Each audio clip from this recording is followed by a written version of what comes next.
What appears to be a hacked phone conversation between top US officials about Ukraine, in which the EU is dismissed in crude terms, has been posted on the internet.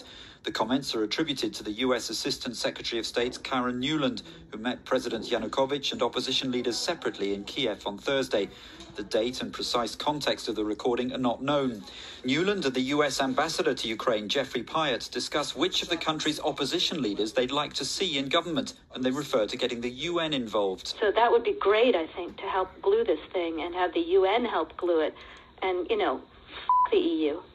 No, exactly. And I think we've got to do something to make it stick together, because you can be pretty sure that if it does start to gain altitude, the Russians will be working behind the scenes to try to torpedo it. The video has a transcript in Russian. The US State Department said it didn't know where the recording came from, but it criticized Moscow for publicizing it while being suitably contrite towards the EU. We work incredibly closely with the EU and with representatives of the EU, and Assistant Secretary Nuland certainly does as it relates to Ukraine, and she's been in close contact with EU High Representative Ashton. Also, let me convey that she has been in contact with her EU counterparts and of course, has apologized. A spokeswoman for the EU foreign policy chief told Euronews that Brussels wouldn't comment on a leaked alleged phone conversation. The video clearly aims to embarrass the US, echoing Moscow's accusations that the West is meddling in Ukraine. Does Ukraine have chemical or biological weapons?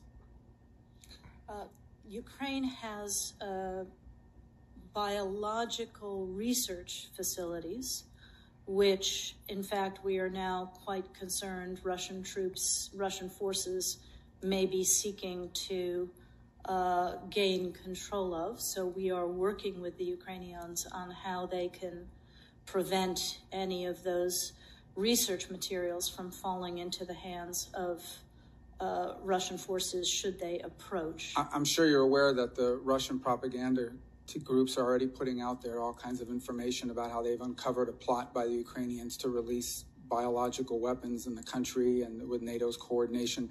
If there's a biological or chemical weapon incident or attack inside of Ukraine, is there any doubt in your mind that 100% it would be the Russians that would be behind it? There is no doubt in my mind, Senator, and it is classic Russian technique to blame on the other guy what they're planning to do themselves. I want to ask you a personal question. You have been in the news, or at least the Twitter sphere, in the last 24 hours. Elon Musk, the owner of Twitter, tweeted yesterday in response to some discussions about you, I'm quoting here, "Nobody is pushing this war more than Nuland." And I'd like to ask your reaction. Well, I would start with a basic fact here, which I'm confident is well known, which is if this war is to end, it could end tomorrow if Vladimir Putin chose to end it and to withdraw his troops. So this is not about us. This is about choices that Vladimir Putin has made to try to bite off pieces of his neighbor.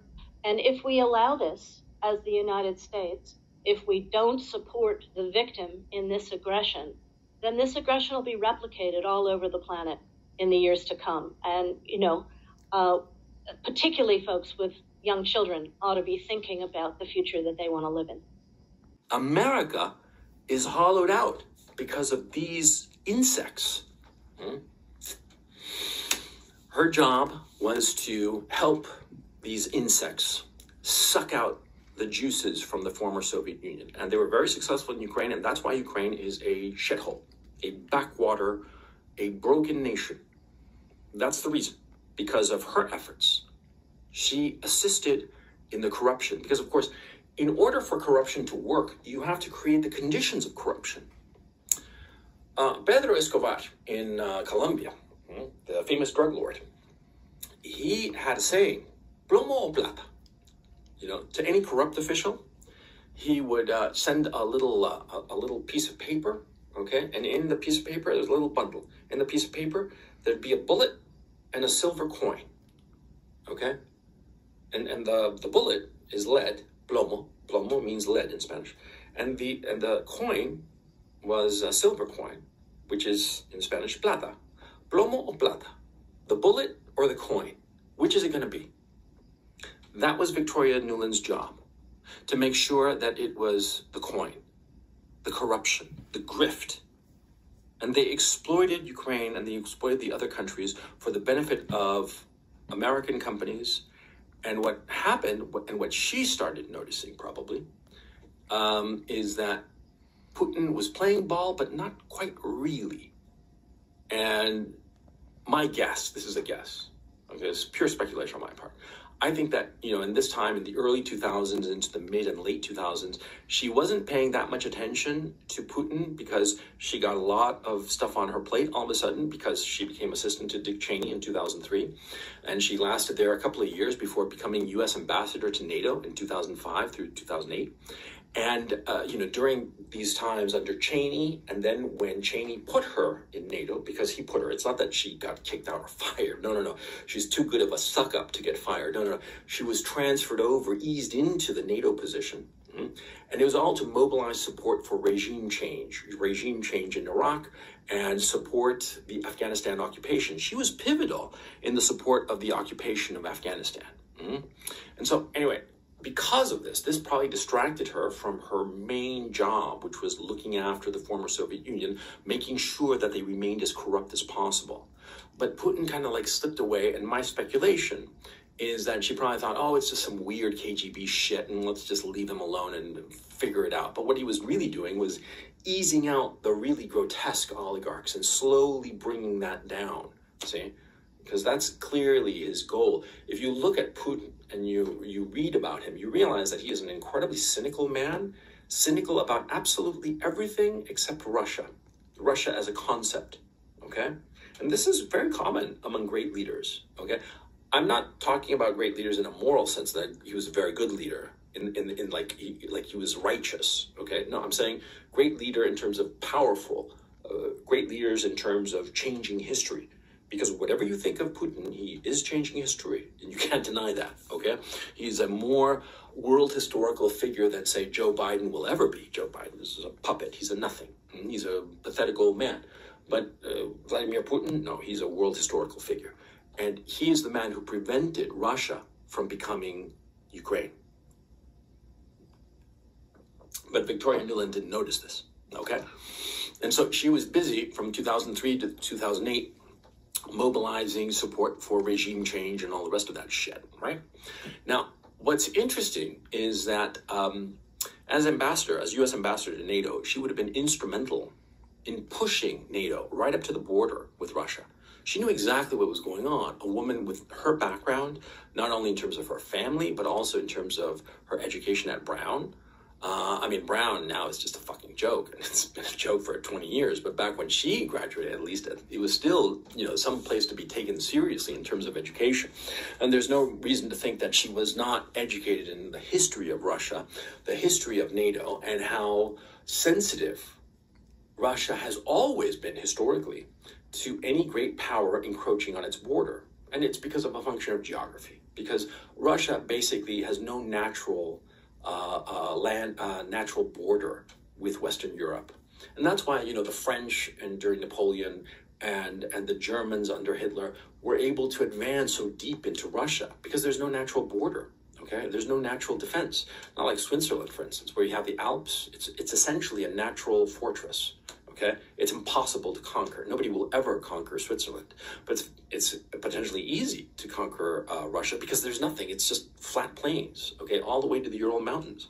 And so she would have known how sensitive the Russians, be they Imperial Russia, Soviet Russia, or Russian Federation, would be to NATO encroachment. And yet she was the one pushing it. She pushed forward this kind of encroachment. And it started, of course, with her old boss from the very beginning, Strobe Talbot, who also was a man who hated Russia for reasons of his own that aren't important for this conversation. But what happened was that she saw how Russia was getting up and how it was evolving and pulling away from the good old days of the 90s, good old days for the rapacious financiers and oligarchs and riffraff and evil people who had been in Russia during the 90s, but which had destroyed Russia Well, Putin was resurrecting Russia, resurrecting it and improving the standard of living of the people. The standard of living of the people between 1999 and 2013 in Russia rose phenomenally. The whole country became much, much more successful, better off. And you compare the fate of Russia during those 14 years and the fate of, say, Ukraine in those 14 years, it's night and day, because there wasn't somebody to halt the Western corruption.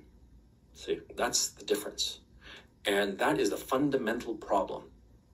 Because Victoria Nuland and Robert Kagan and that whole cabal in the U.S. State Department, in the foreign policy establishment, they want a broken Russia. They cannot stand the fact. And it's because of, number one, arrogance, because they insist that America has to be not only the biggest and strongest country, but far and away the most powerful. They want to maintain the power imbalance like the Americans had after the Second World War. Number one. And number two, and this is something that is very disturbing to people, but you have to face it, there are long-standing ethno-religious hatreds towards Russia. They hate Russia with a passion. They would be happiest if Russia were obliterated in a mushroom cloud. We are live. Okay. Welcome back. Ladies and gentlemen, good morning, good afternoon, good evening, wherever you are at this particular time of day you're watching this video. This is a video that I never wanted to have to make, and deep down I kind of believed that one day I would have to make it, and here we are for this episode entitled The Cookies Nuland Vendetta, 10 Years of Terror. Right, so if you made it through the opening clips, you probably have an idea what this video is about. It's my tribute to the late Gonzalo Lira, or as some might remember him, Coach Red Pill, or CRP. And the news came just late last week, and I actually recorded this video the day before, but I didn't like how it came out, so this is like second attempt, because I wanted, to get my thoughts together to make a coherent video for Gonzalo, and I just wasn't satisfied with the first go through, so hopefully this will be better. Gonzalo was being held in a Ukrainian prison for essentially violating their anti-speech laws. He died from complications from double pneumonia and edema, which is not a very pleasant way to go at all. And there's no excuse as to why an American citizen would be held in a Ukrainian prison dying of a chest infection that could easily have been treated when it was identified. But I am understanding from sources that he had been complaining of chest pains and shortness of breath, and they knew he had pneumonia, but they didn't recognize it officially until his December 22nd court date in Ukraine. And by then it was probably too late. His father, Gonzalo Sr., was pleading with the U.S. State Department to have him released and brought to an American hospital for treatment. And apparently the Biden administration didn't care enough to ask for our fellow American citizen back. And that's just downright unforgivable. So I'm going to read the story from Town Hall, and I'll put it up as you can follow with me. So this is January 13th. It would have been 3 days ago. American citizen dies in Ukrainian custody. Here's who his father is blaming. This is by Leah Barkukis. The U.S. State Department reportedly confirmed the death of Chilean-American blogger Gonzalo Lira, who had been imprisoned in Ukraine for criticizing the country's government. We can confirm the death of a U.S. citizen in Ukraine. We offer our sincerest condolences to the family on their loss, a State Department official told Russia news agency TASS. We stand ready to provide all appropriate consular assistance. Out of respect to the family during this difficult time, we have no further comment, the official added. The statement came after Tucker Carlson announced his death per Lira's father. Gonzalo Lira says his son has died at 55 in a Ukrainian prison where he's being held for the crime of criticizing the Zelensky and Biden governments, Carlson wrote. Linking to his story about the commentator last month, Gonzalo Lira was an American citizen, but the Biden administration clearly supported his imprisonment and torture. Several weeks ago, we spoke to his father, who predicted his son would be killed. Lira's father reportedly urged the U.S. Embassy to get involved after learning his son was hospitalized, but to no avail. He blames both Washington and the Kiev for his son's death. I cannot accept the way my son has died. He was tortured, extorted, incommunicado for 8 months and 11 days, and the U.S. Embassy did nothing to help my son, Lira Sr. said in an email announcing his son's death, reports the Gray Zone. The responsibility of this tragedy is with the dictator Zelensky. With the concurrence of a senile American President Joe Biden, he continued, my pain is unbearable. The world must know what is going on in Ukraine with that inhuman dictator Zelensky. After Carlson's initial report last month, Elon Musk tried to get answers from the Ukrainian President Zelensky. Following news of Lira's death, many conservatives argued Washington should not send any more money to Ukraine. And the story concludes. So, yeah. There's that incident, right? We're very sorry. We offer condolences, and we're not going to comment any further. That's basically a middle finger from the U.S. State Department to Gonzalo Lira, his family, and his father, and anyone who called him a friend. They hung him out to dry. And why do I call this the Cookies Newland vendetta, right? What does that mean? And if you watch like the opening clips, as I said, you probably have an idea who I'm talking about, and who Gonzalo Lira, love him or hate him, very polarizing figure, but I personally found him brilliant and hilarious at the same time. And I think that's why they killed him, is because they could not risk having his voice back out there critical of the people in charge of Washington and the people in charge of the Ukrainian government. Although you could argue that the people in charge of the Ukrainian government aren't really in charge of anything. This is a story from several years ago, and I'll go down the timeline after I read it. This is from the EU Observer. U.S. official gives cookies to pro-EU protesters. December 11th, 2013.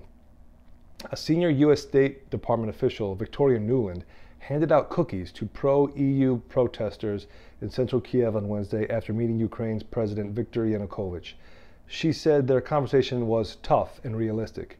EU Foreign Affairs Chief Catherine Ashton is holding a second meeting with him in Kiev also Wednesday. Okay, so yeah. Victoria Cookies Newland, and I can't claim credit for the nickname. That goes to a man by the name of Alex Christoforou, who is part of the duo, him and Alexander Mercouris, on the fantastic YouTube channel, The Duran. And both these gentlemen have their separate channels, but they host The Duran more often than not, with the two of them speaking in a conversation. And if you really want to know what's going on in the world, you owe it to yourself to subscribe to their channel and to their individual channels. They are concise, they are unbiased, they get straight to the point, and they give you the news that the mainstream media simply will not cover. And I followed Gonzalo Lira as Coach Red Pill probably late 2017, early 2018. And his videos were more geared towards a young male audience trying to figure out life, trying to learn life lessons. And he said as much. He created the Coach Red Pill channel, even though he hated the name, for his son, who he knew would probably grow up without him because he was, he was 50 years old or 49 years old when his son was born. But he transitioned to doing political commentary, something he was more than qualified for. And the two Alexes at the Duran, I guess, got in touch with him and would have him as a guest on their show quite often. And I loved him when he was Coach Red Pill, and I loved him when he was just Gonzalo Lira rapping on the Duran about these world events. And it just so happened that he lived in Kharkiv during the Russian invasion and stayed there till his family was safely out. A lot of people think he may have had a death wish by staying later than he should have. There's some credibility to that theory. Rumor was that he had a heart condition or some sort of physical ailment that he believed was going to claim his life. So perhaps staying in Ukraine was his way of, smiling in the face of death, saying, if you're going to take me, I'd rather just go out doing what I want to do when I want to do it. And that's what he did. Gonzalo had brass cojones. Like, he spoke truth to power. He did not varnish his opinion. And like I said, he was very polarizing for that. But let's go down the timeline, as I said, as to how we got from A to B, which B, unfortunately, is the death of Mr. Lira. So, February 24th of 2014. I just read the story about Victoria Cookies Nuland handing out cookies to the pro-EU protesters in Kiev. This is a U.S. State Department official there, essentially undermining Viktor Yanukovych, who was the pro-Russian, however, lawfully elected president of Ukraine. We see on the 24th of February, like a couple months later, Yanukovych was ousted in the Ukrainian election. And if you remember, in 2014, there was the Maidan coup, which a lot of people speculate was a false flag event orchestrated by the U.S. State Department because they wanted Yanukovych out and they wanted their puppet government in as a foil against Putin's Russian government. But Putin got the jump on America, and on the 27th, 3 days after Yanukovych's ouster, he ordered Russian troops into Crimea. And this was vital. This, I think historically, this will come back to be remembered as one of the most significant political and military decisions of the 21st century. And that was Putin ordering his troops into the Crimean Peninsula, and then in March of the following month, March 18th, annexing Crimea officially to the Russian Federation.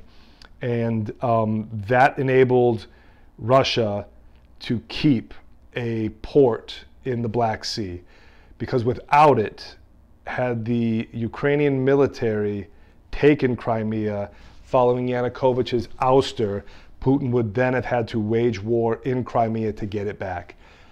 He saw this on the horizon and realized that he had to get while the getting was good.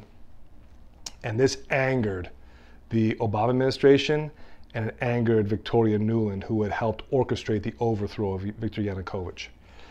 But we move on. There's a bunch of history, of course, in between these years. President Donald Trump, who, love him or hate him, didn't start any new foreign wars. You definitely can't say that right now in 2024.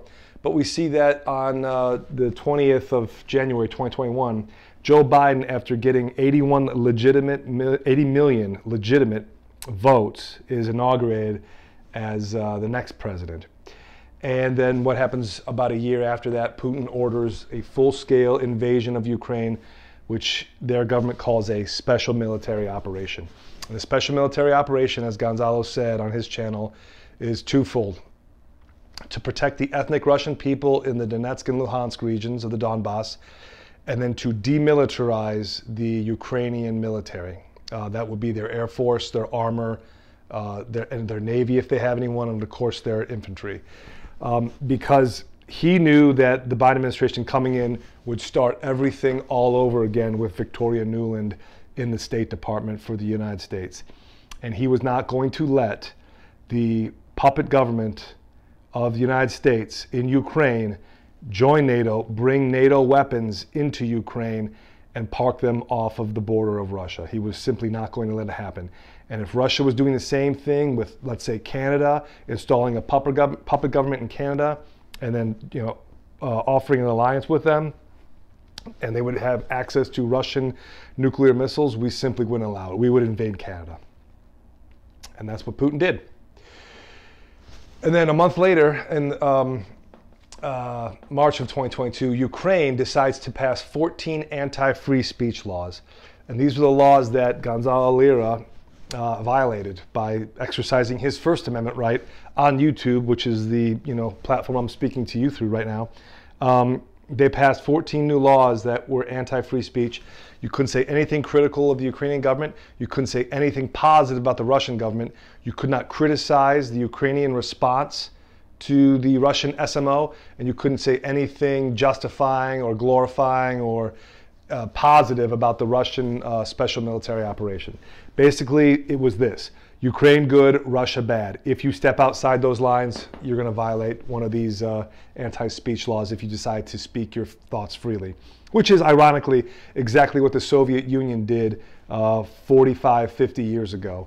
Russia and the Soviet Union good, the West bad. If you say something crosswise in regards to these rules, you're going to get whisked away to the gulag, and most likely you're not going to be heard from again.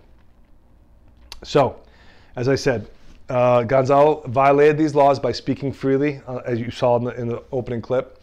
March 5th of 23, he's arrested in Kharkiv by the SBU. He was actually picked up earlier than this, but he was arrested officially on May 5th of 23. He was under house arrest before then. But they decided, since he's not getting the hint, he's not modifying his speech, or better yet, staying off the internet, they arrest him on May 5th. And then they release him again with an order to reappear.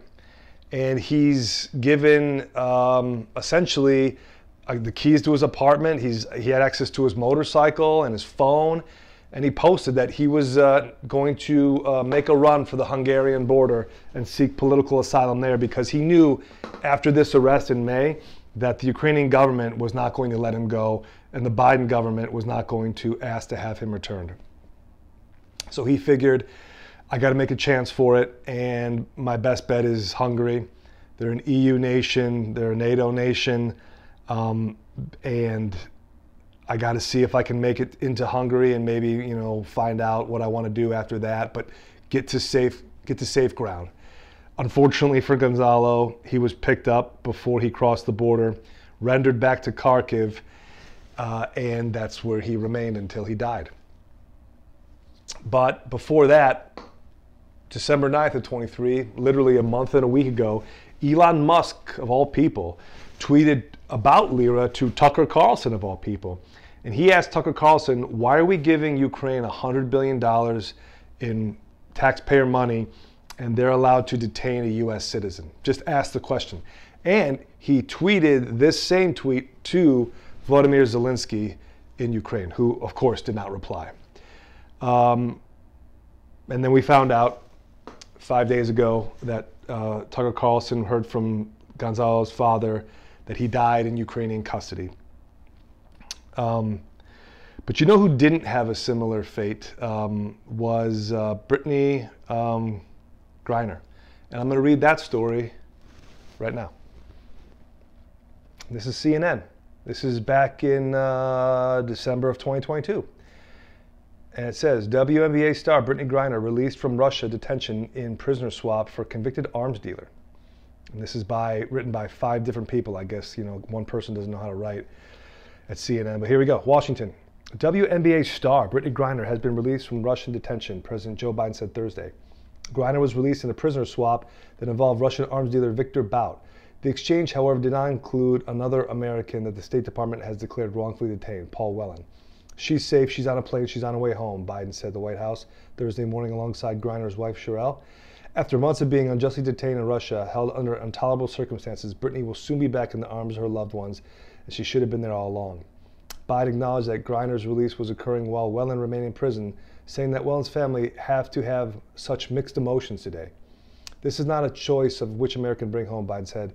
Sadly, for totally illegitimate reasons, Russia is treating Paul's case differently than Brittany's. And while we have not yet succeeded securing Paul's release, we're not giving up. We will never give up. Griner is expected to land in San Antonio, Texas. Griner's February arrest in Russia sparked diplomatic drama between the U.S. and the Kremlin that played out alongside Russia's war in Ukraine. At the same time, the U.S. enacted crippling sanctions in response to the Ukraine war. U.S. diplomats kept open lines of communication with Moscow over prisoner negotiations to try to secure the release of both Griner and Whelan. Biden said efforts to bring Griner home took painstaking and tense negotiations. He thanked members of the administration who were involved. This is a day we've worked toward a long time. We'll never stop pushing for her release. The prisoner swap occurred in Abu Dhabi Thursday, according to senior Biden officials. A joint statement from the UAE and Saudi Arabia said the Gulf countries played a major role in exchanging the prisoners between the U.S. and Russia. Asked when Griner would be home following his remarks, Biden indicated it would be in the next 24 hours. As for what he would say to Whelan's family, he said, "We're speaking to them." Cheryl Griner thanked the administration for helping secure her wife's release. Both she and Griner will remain committed to the work of getting every American home, including Paul, whose family is in our hearts today, she added. The Griner family echoed those sentiments in a statement Thursday.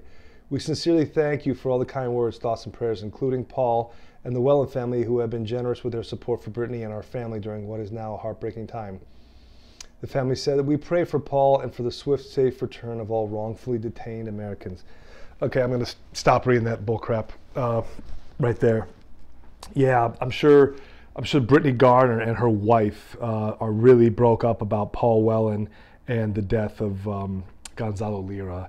Yeah, and this was not about, which American to get. Do we get Paul, the straight white guy, or do we get Brittany Griner, the WNBA star who's black and a lesbian?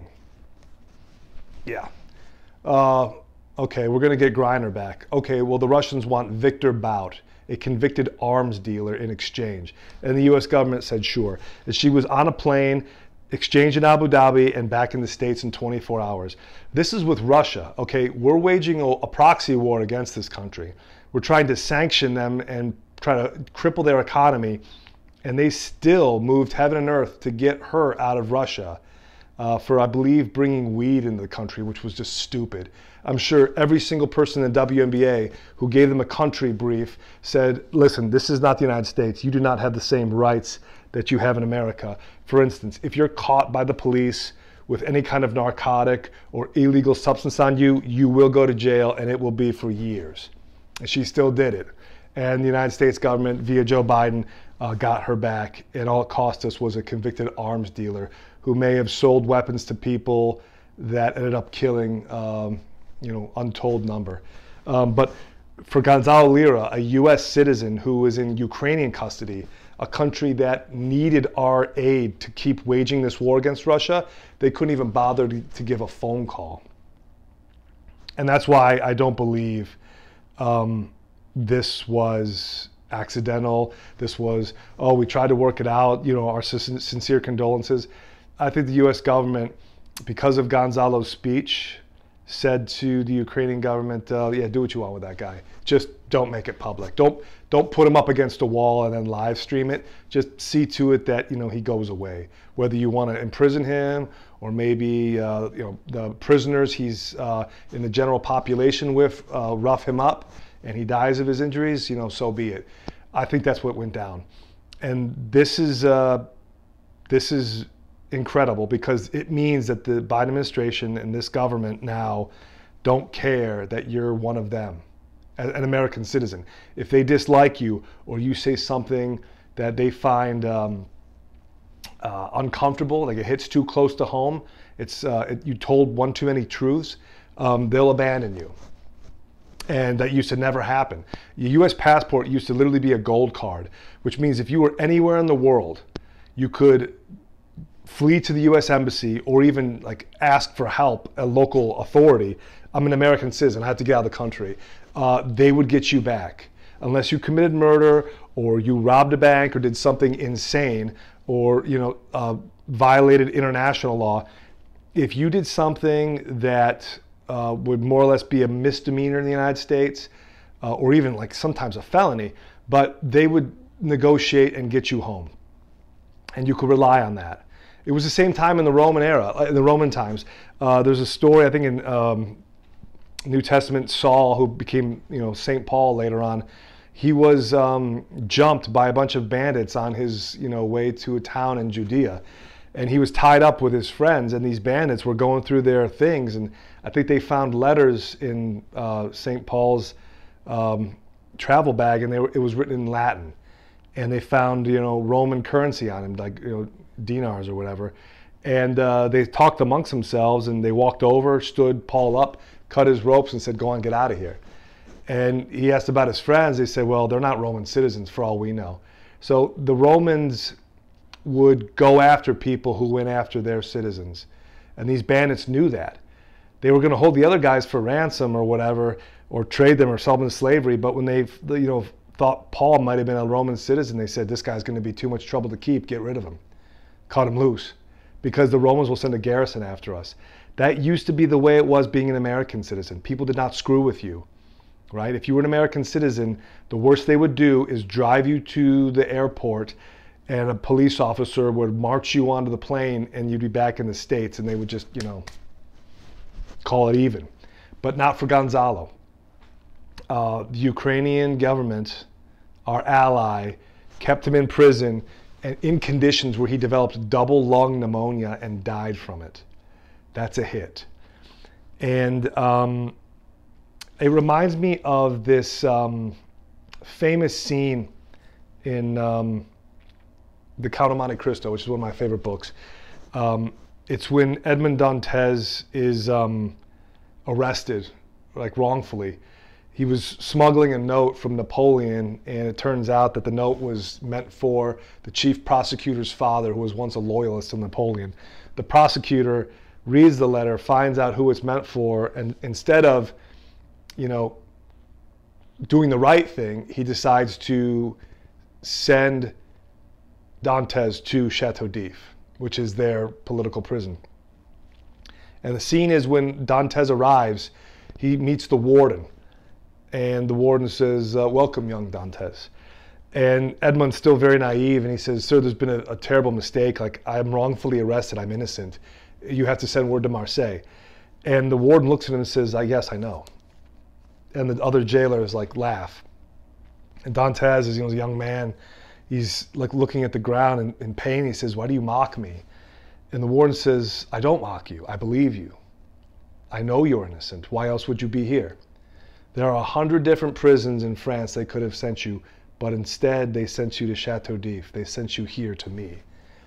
And they don't send convicted criminals to Chateau d'If. They send the prisoners they're ashamed of. That's what happened to Gonzalo. I can't think of a Shakespearean analogy, but they got rid of Gonzalo because he spoke too freely. He told too many truths. And they cannot afford people who do that. And they sent him to Chateau d'If. They sent him to Sisu prison, I guess. And it's sickening what they did to this man. If he did go out on his terms and this is what he wanted all along, I don't think so, because like I said, he tried to go to Hungary for asylum. But he has now a widow and 2 young children who don't have a father anymore, and a heartbroken father himself, Gonzalo Sr. And I wanted to do this episode for him because Gonzalo was charming, he was intelligent, he was arrogant, but he was also humorous. And he had a way of just delivering a message that resonated with you. And that's why I was drawn to him. That's why I watched his videos on YouTube, and that's why I felt compelled to do this tribute to him.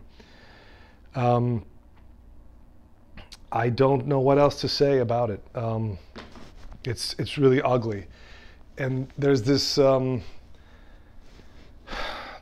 idea that a lot of people have in their heads that, justice will prevail one day, or the evil people in this world will get what's coming to them.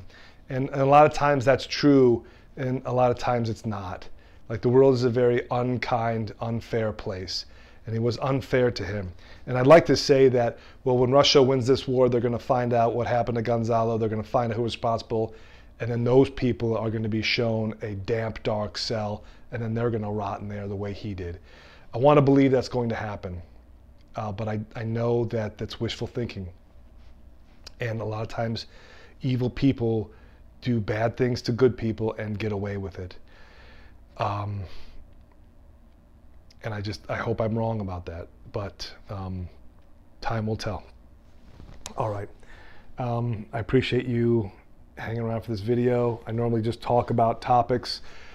I don't prefer to talk about individual people necessarily, or even individual events. I like to talk about bigger picture things, but Gonzalo was a bigger picture guy, and I had to do this video for him after his passing. I do recommend you go try to find Coach Red Pill archive videos, the Duran videos that featured him. They really are worth a rewatch if you haven't seen them, or if you have seen them. I'm going back and watching his archive and going down memory lane, you know, when I saw those for the first time. But I pray for his family, his friends, and we can only hope, as I said, that justice is one day delivered for him. But in any event, I hope you're all doing well. Stay tuned for the next episode. I'll move to a different topic. I may move back to the Ukraine war just because of this, but we'll see what happens. Till then, take it easy.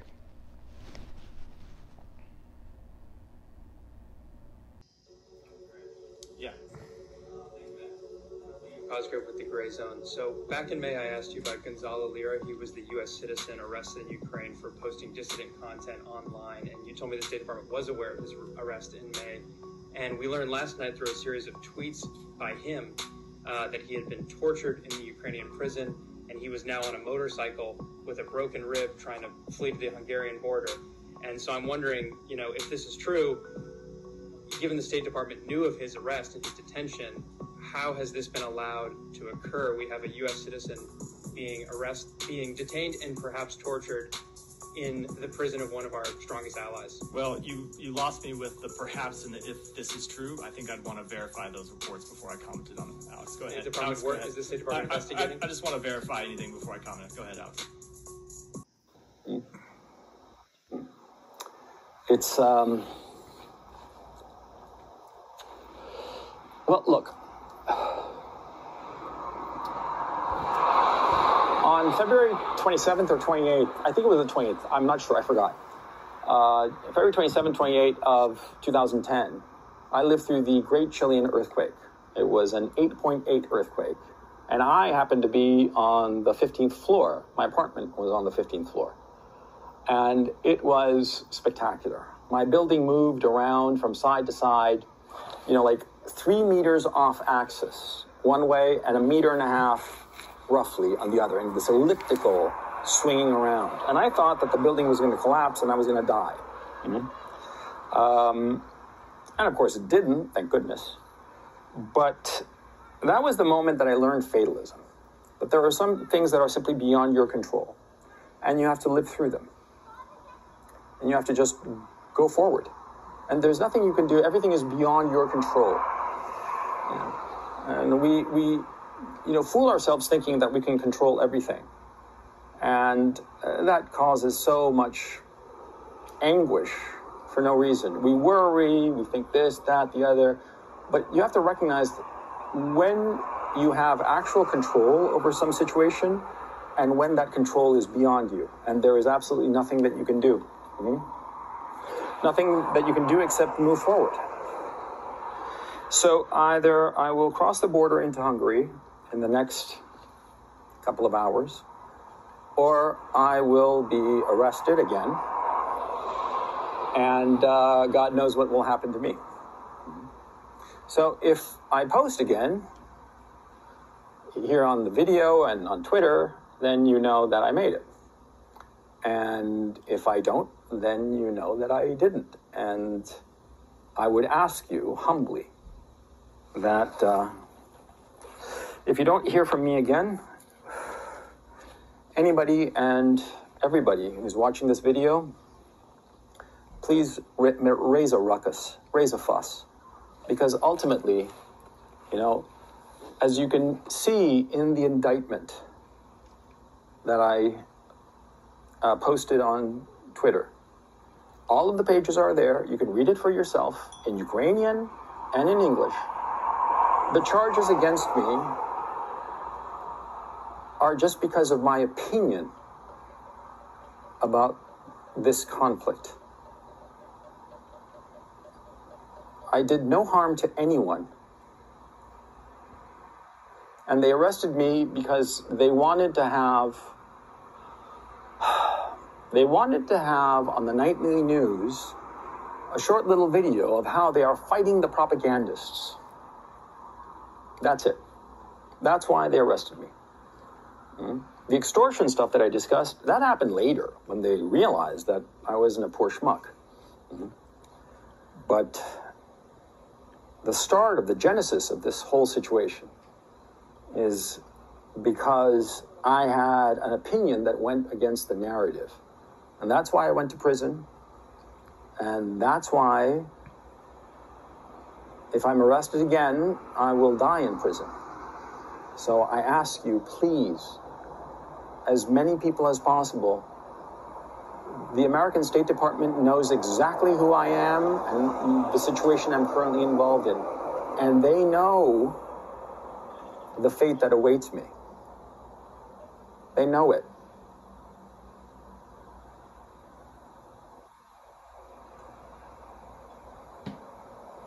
You know, they have that saying that,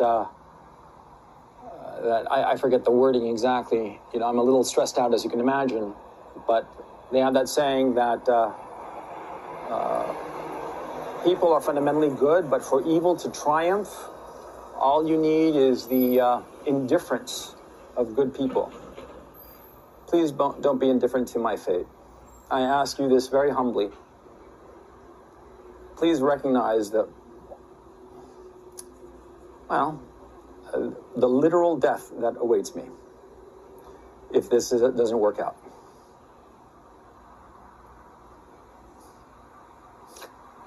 Understand what's going on.